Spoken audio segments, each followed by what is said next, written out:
কথায় আছে ঢেকি স্বর্গে গেলেও ধান ভানে। প্রবাদটি এই মুহূর্তে পুরোপুরি মিলে যায় আওয়ামী লীগের পলাতক মন্ত্রী এমপিদের ক্ষেত্রে। দেশ থেকে পালিয়ে গিয়েও রাজনৈতিক কার্যক্রম আর বিলাসী জীবনযাপনে মত্ত তারা, আর এসবই চলছে পশ্চিমবঙ্গের কলকাতা থেকে।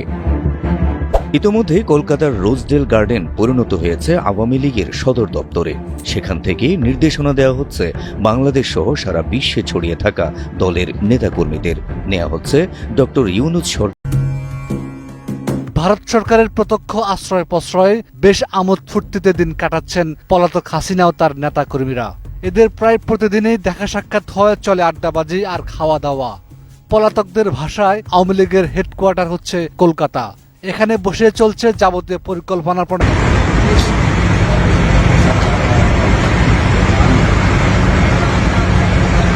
আসসালামু আলাইকুম প্রিয় দর্শক শ্রোতা, দিল্লির হায়দ্রাবাদে দেখা মিলল শেখ হাসিনার। কলকাতায় অলরেডি আওয়ামী লীগের অফিস উদ্বোধন, দল গোছাচ্ছে তারা, পরিকল্পনা করতেছে বাংলাদেশে কিভাবে প্রত্যাবর্তন হওয়া যায়। গুরুত্বপূর্ণ তথ্য আছে, চলুন ভিডিওতে বিস্তারিত দেখে আসি। ভারত সরকারের প্রত্যক্ষ আশ্রয় প্রশ্রয়ে বেশ আমোদ ফুর্তিতে দিন কাটাচ্ছেন পলাতক হাসিনা ও তার নেতাকর্মীরা। এদের প্রায় প্রতিদিনই দেখা সাক্ষাৎ হয়, চলে আড্ডাবাজি আর খাওয়া দাওয়া। পলাতকদের ভাষায় আওয়ামী লীগের হেডকোয়ার্টার হচ্ছে কলকাতা। এখানে বসে চলছে যাবতীয় পরিকল্পনার প্রণয়ন ও তার বাস্তবায়ন। তারা সামাজিক যোগাযোগ মাধ্যম ব্যবহার করে নিজেদের মধ্যে যোগাযোগ রাখছেন, অপকর্ম বাস্তবায়নের নির্দেশও দিচ্ছেন এসব মাধ্যম ব্যবহার করে। তাই বলাই যায় কলকাতা সহ বিভিন্ন এলাকা এখন আওয়ামী লীগের নেতা কর্মীদের অভয়ারণ্য পরিণত হয়েছে।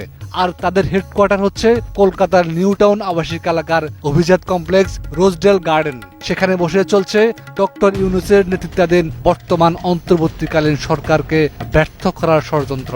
একই সঙ্গে বাংলাদেশকে অস্থিতিশীল করতে তারা যাবতীয় পরিকল্পনা চালিয়ে যাচ্ছে। শুধু তাই না, আওয়ামী লীগের নেতা এবং সাবেক এমপি মন্ত্রী অনেকেই স্ত্রী সন্তানদের নিয়ে রীতিমতো সংসার পেতেছেন, কাটাচ্ছেন আয়েশি জীবন, যোগ দিচ্ছেন নানা ধরনের সামাজিক অনুষ্ঠানেও। কেউ কেউ আবার ছেলে মেয়েদেরকে ভর্তি করিয়েছেন সেখানকার শিক্ষা প্রতিষ্ঠানে। খোঁজ নিয়ে জানা গেছে শেখ হাসিনার অন্যতম আস্থাভাজন নেতা এবং সাবেক স্বরাষ্ট্রমন্ত্রী আসাদুজ্জামান খান কামাল রোজডেল গার্ডেনের ৩ নম্বর অ্যাকশন এরিয়ায় ২ নম্বর টাওয়ারের ১১ তলা ১১ ফ্ল্যাটে স্ত্রী, মেয়ে এবং জামাতাকে নিয়ে অবস্থান করছেন। অন্যদিকে আরেক প্রভাবশালী নেতা আওয়ামী লীগের সাধারণ সম্পাদক ওবায়দুল কাদের, তিনিও কলকাতার নিউ টাউন এলাকার একটি ফ্ল্যাটে স্ত্রীকে নিয়ে থাকছেন। মাঠের অলরাউন্ডার আমি, আর ঘরের allrounder Tilex. Tilex toilet cleaner, clean মানেই টাইলক্স। এছাড়া আওয়ামী লীগের সভাপতি মণ্ডলীর সদস্য ও সাবেক মন্ত্রী জাহাঙ্গীর কবির নানক রীতিমতো কলকাতায় সংসার পেতেছেন। সবচেয়ে বেশি নেতাকর্মী আশ্রয় নিয়েছেন কলকাতায়। এদের মধ্যে অন্যতম আওয়ামী লীগের যুগ্ম সাধারণ সম্পাদক মাহবুবুল আলম হানিফ, আওয়ামী লীগের সাংগঠনিক সম্পাদক এস.এম. কামাল হোসেন, সাবেক সাংগঠনিক সম্পাদক ও সাবেক উপমন্ত্রী এ.কে.এম. এনামুল হক শামীম, সংস্কৃতি বিষয়ক সম্পাদক অসীম কামাল উকিল ও তার স্ত্রী অপু উকিল, আওয়ামী লীগের মুক্তিযুদ্ধ বিষয়ক সম্পাদক মৃণাল কান্তি দাস সহ ছাত্রলীগ, যুবলীগ, স্বেচ্ছাসেবক লীগের বিভিন্ন পর্যায়ের অনেক নেতাকর্মী কলকাতায় অবস্থান করছেন।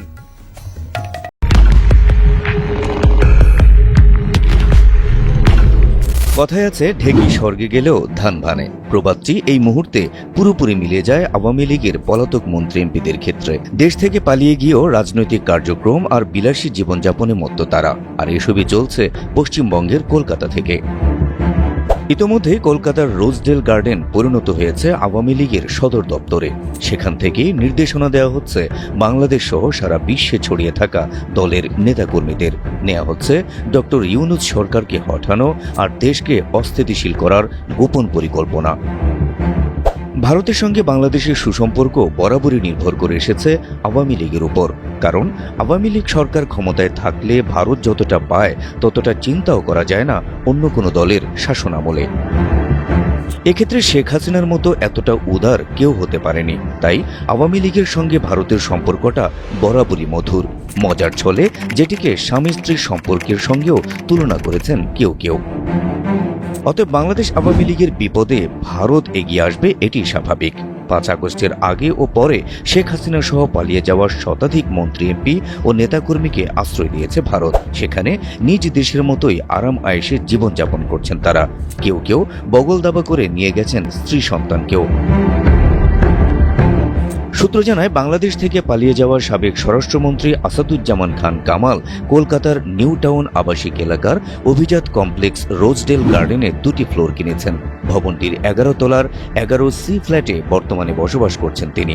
আর এই ভবনেরই নিচতলায় নেওয়া আরেকটি ফ্ল্যাটে চলছে আওয়ামী লীগের রাজনৈতিক কার্যক্রম। প্রতিদিন বিকেল 5টা থেকে রাত 10টা পর্যন্ত কলকাতায় আশ্রয় নেওয়া আওয়ামী লীগের সাবেক মন্ত্রী, সংসদ সদস্য সহ প্রভাবশালী নেতাদের সঙ্গে বৈঠক করেন আসাদুজ্জামান খান কামাল। ডক্টর ইউনূস সরকারকে অস্থিতিশীল করার নানা পরিকল্পনা আসছে তার মাথা থেকেই। জানা গেছে, নিউ টাউন এলাকার একটি অভিজাত ফ্ল্যাটে স্ত্রীকে নিয়ে থাকছেন সাবেক সড়ক পরিবহন ও সেতুমন্ত্রী উবাইদুল কাদের।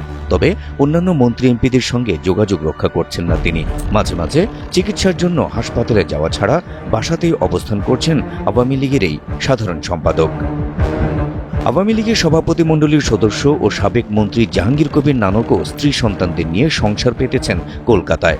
বাসা ভাড়া নিয়ে সস্ত্রীক বাস করছেন আওয়ামী লীগের যুগ্ম সাধারণ সম্পাদক মাহবুবুল আলম হানিফও। একাধিক সূত্রে জানা গেছে, আওয়ামী লীগের আরেক যুগ্ম সাধারণ সম্পাদক আফম বাহাউদ্দিন নাসিমও স্ত্রীকে নিয়ে কলকাতার নিউ মার্কেটের পার্শ্ববর্তী এলাকায় বাসা ভাড়া করে বসবাস করছেন।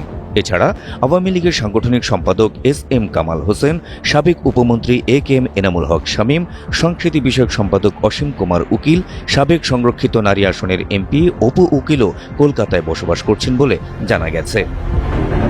নিরাপদ আশ্রয় হিসেবে কলকাতায় আরও আছেন আওয়ামী লীগের মুক্তিযুদ্ধ বিষয়ক সম্পাদক মৃণালকান্তি দাস, আওয়ামী লীগের সাবেক সংসদ সদস্য আলাউদ্দিন আহমেদ চৌধুরী নাসিম, আওয়ামী লীগের সাংগঠনিক সম্পাদক শফিউল আলম চৌধুরী নাদেল, সাবেক সংসদ সদস্য আওলাদ হোসেন, সাবেক মন্ত্রী ডাক্তার দীপমণির ভাই টিপু। এছাড়া ছাত্রলীগ, স্বেচ্ছাসেবক লীগ সহ সহযোগী সংগঠনের অসংখ্য নেতাকর্মী রয়েছেন কলকাতায়।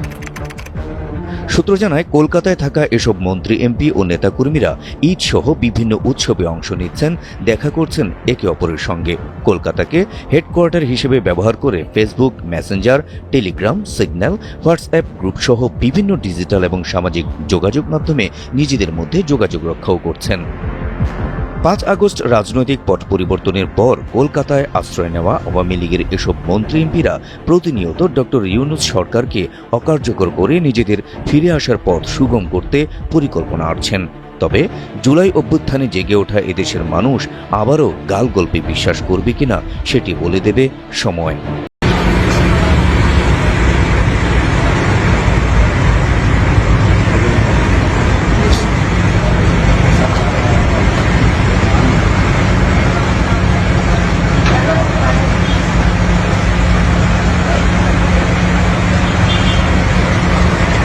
দর্শক শ্রোতা, এই বিষয়ে আপনার মতামত থাকলে লিখতে পারেন কমেন্ট বক্সে আপনার মতামত। আজকে এই পর্যন্তই। আল্লাহ হাফেজ।